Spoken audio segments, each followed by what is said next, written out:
Assalamualaikum warahmatullahi wabarakatuh. Anak-anakku semua, jumpa lagi kita dalam sesi pelajaran ekonomi untuk bab 1 konsep dasar ilmu ekonomi. Oke, Pak Idris.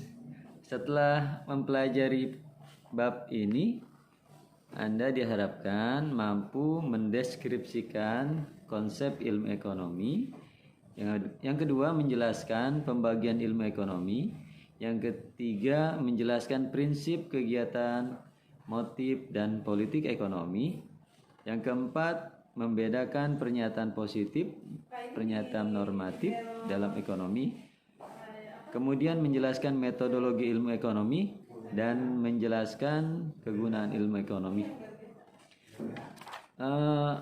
Kemudian Bapak harapkan untuk karakter yang Anda harus temukan dan Anda harus bisa aplikasikan, yaitu Anda harus memiliki sifat rasa tanggung jawab, kemudian membangkitkan rasa ingin tahu, membaca, disiplin, khususnya ruhnya sesuai dengan kaidah dalam ilmu dan ajaran Islam, yaitu Anda mampu melaksanakan kegiatan ekonomi secara syariah sesuai dengan tuntunan agama Islam, yaitu wa ahallallahu al-bai'a wa harrama riba. Allah halalkan jual beli, Allah haramkan riba.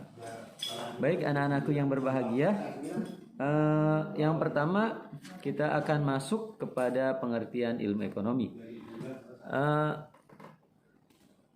Anda telah mempelajari ekonomi di pelajaran IPS terpadu ketika di SMP atau sanawiyah. Ilmu ekonomi adalah ilmu ekonomi yang mempelajari kegiatan manusia dalam hal ini untuk memenuhi kebutuhan hidup kita masing-masing. Itu. Kalau secara terminologi, secara kata, tadi secara istilah, kemudian secara harfiah, eikos dan nomos. Sekali lagi, berasal dari dua kata, yaitu eikos dan nomos. Oikos artinya keluarga dan rumah tangga, kemudian nomos berarti peraturan, aturan atau hukum yang ada di masyarakat. Baik anak-anakku yang berbahagia, berdasarkan pengertian-pengertian dari para ahli, yang pertama menurut di LKS Anda bisa lihat semua ya, menurut Profesor P.A. Samuelson, ilmu ekonomi adalah suatu studi mengenai bagaimana orang-orang dan masyarakat membuat pilihan dengan cara atau tanpa penggunaan uang dengan menggunakan sumber daya yang terbatas, tetapi dapat digunakan dalam berbagai cara untuk menghasilkan berbagai jenis barang dan jasa serta mendistribusikannya kepada para masyarakat. Dari pengertian ilmu ekonomi tadi bisa kita kembangkan, sesungguhnya ilmu ekonomi ini ilmu yang mempelajari kegiatan-kegiatan manusia, bagaimana tingkah lakunya, kesehariannya untuk mencukupi kebutuhannya dengan menggunakan sumber daya yang ada, dengan atau tanpa uang. Contoh misalnya begini, ketika kita menggunakan uang, nah uang ini kemampuan kita, bisa kita gunakan untuk membeli cabai. Tetapi tanpa menggunakan uang, kita bisa mendapatkan cabai. Contohnya, ketika kita memanfaatkan ruang yang ada di halaman rumah kita, atau memanfaatkan tempat-tempat bekas, contoh bekas kaleng cat. Ini bisa Anda isi dengan tanah dicampur dengan pupuk dan bisa kalian menanam cabai di rumah. Nah, ini berkaitan dengan pemenuhan kebutuhan ekonomi. Nah, kita sekarang ini terbiasa selalu menggunakan sumber daya uang untuk mencukupi kebutuhan hidup kita. Padahal dengan menanam cabai, menanam bawang, menanam kunyit di rumah, kita bisa mencukupi kebutuhan sehari-hari kita. Nah, setelah Anda mempelajari ilmu ekonomi ini, inilah prinsip yang harus Anda aplikasikan dalam kehidupan sehari-hari. Bagaimana kita menerapkan ilmu ekonomi yang kita pelajari untuk kebutuhan kita, supaya kita bisa mandiri dalam ekonomi. Baik, sampai di sini mudah-mudahan kalian bisa memahami apa itu ilmu ekonomi. Kita masuk ke bagian kedua, yaitu pembagian ilmu ekonomi. Di LKS halaman 5 Anda bisa lihat ekonomi yang pertama, ekonomi deskriptif. Ekonomi deskriptif merupakan analis ekonomi yang menggambarkan keadaan sebenarnya sesuai dengan fakta yang ada di lapangan. Misalnya, pengrajin guci di Bantul, pasca gempa Yogyakarta, Jawa Tengah, keadaan ekonomi di Aceh, pasca gempa tsunami, keadaan ekonomi Indonesia pasca reformasi. Nah, anak-anakku yang berbahagia, berkaitan dengan ekonomi deskriptif ini, kita khususnya wilayah kita di Kota Tangerang ini berada pada saat ini berada pada zona kuning ya. Kalau sudah di bawah antara 5%, zona kuning dari penularan COVID-19. Artinya keadaan ekonomi kita hari ini cukup memprihatinkan. Contoh misalnya, banyak orang-orang tua kita atau saudara kita yang bekerja di bandara. Efek COVID-19 ini melumpuhkan penerbangan yang ada di Bandara Soekarno-Hatta, sehingga berimbas kepada para pekerja-pekerja yang mayoritas adalah warga sekitar bandara Kota Tangerang. Anak-anakku yang berbahagia, efek COVID-19 ini mengakibatkan berkurangnya pendapatan para warga masyarakat di Kota Tangerang. Bagaimana kita mensiasatinya? Yang pertama, tadi kita harus bisa memilih pengeluaran-pengeluaran di rumah tangga yang selama ini kita menggunakan uang untuk mendapatkannya. Jadi mulailah kita mandiri dalam berekonomi, khusus di rumah. Kemudian ekonomi terapan. Teori kebijakan ekonomi terapan yaitu cabang ilmu ekonomi yang menelaah tentang kebijakan yang perlu dilaksanakan untuk mengatasi masalah-masalah ekonomi.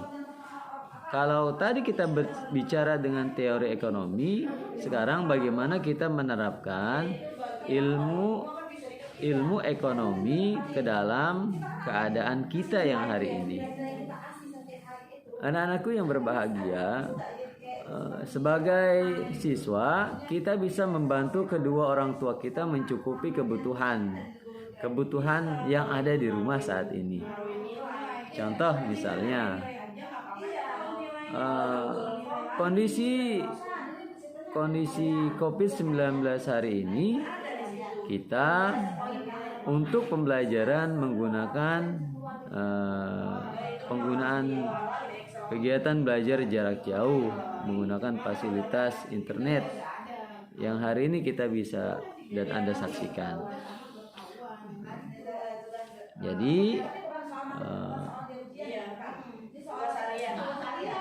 penerapan kondisi pembelajaran COVID hari ini, kita menggunakan media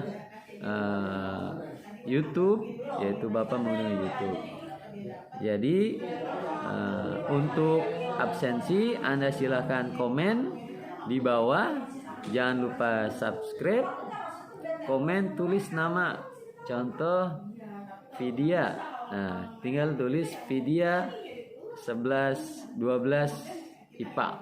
Nah, dari situ Bapak bisa mengabsen kehadiran Anda semua. Baik anak-anakku yang berbahagia, kemudian kita belajar ekonomi teori. Ekonomi teori di LKS Anda bisa lihat ada ekonomi mikro, ada ekonomi makro. Ekonomi mikro adalah ilmu ekonomi yang mempelajari aktivitas-aktivitas perekonomian yang sifat bagian kecil yang memusatkan perhatian pada masalah bagaimana konsumen mengalokasikan pendapatannya yang terbatas untuk mendapatkan berbagai macam barang dan jasa yang dibutuhkan. Kajian ekonomi mikro yang pertama mempelajari perilaku seseorang, konsumen, pemilik sumber ekonomi sebagai produsen. Yang kedua mempelajari bagaimana arus perputaran barang dan jasa. Yang ketiga mempelajari bagaimana harga barang dan jasa itu dapat terbentuk. Yang keempat mempelajari bagaimana produsen dalam menentukan tingkat produksi agar tercapai keuntungan yang maksimum. Selanjutnya mempelajari bagaimana konsumen atau rumah tangga mengalokasikan pendapatan yang sangat luas.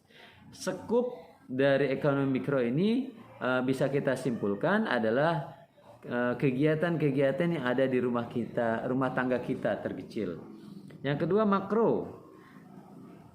Ekonomi makro muncul seiring perkembangan ilmu ekonomi, kebijakan pemerintah, fiskal maupun moneter menjadi salah satu kajian dalam kajian ekonomi makro.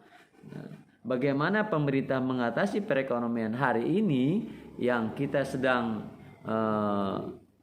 jalani dengan COVID-19, kebijakan-kebijakan yang diambil pemerintah tersebut itu bagian dari kajian ekonomi makro. Sampai di sini, apakah Anda sudah jelas? Demikian video pembelajaran kita untuk pertemuan sesi pertama. Mudah-mudahan Anda bisa memahami. Lebih lanjutnya, apabila ada pokok bahasan yang tidak Anda bisa pahami, kalian semua bisa WhatsApp ke nomor Bapak 0812 942 19978. Jadi sekali lagi jangan lupa di subscribe, kemudian untuk absensi tulis nama Anda di kolom komen dengan kelasnya. Dari situ Bapak akan mengabsen Anda semua. Oke, sukses untuk kalian, sukses untuk kita semua. Jangan lupa jaga jarak, tetap pakai masker. Jangan lupa pakai masker seperti Bapak. Nah, jangan lupa pakai masker, kemudian rajin cuci tangan. Hindari kerumunan, tetap stay di rumah, jaga kesehatan, perbanyak ibadah, perbanyak mengaji, bantu orang tua. Oke, assalamualaikum warahmatullahi wabarakatuh.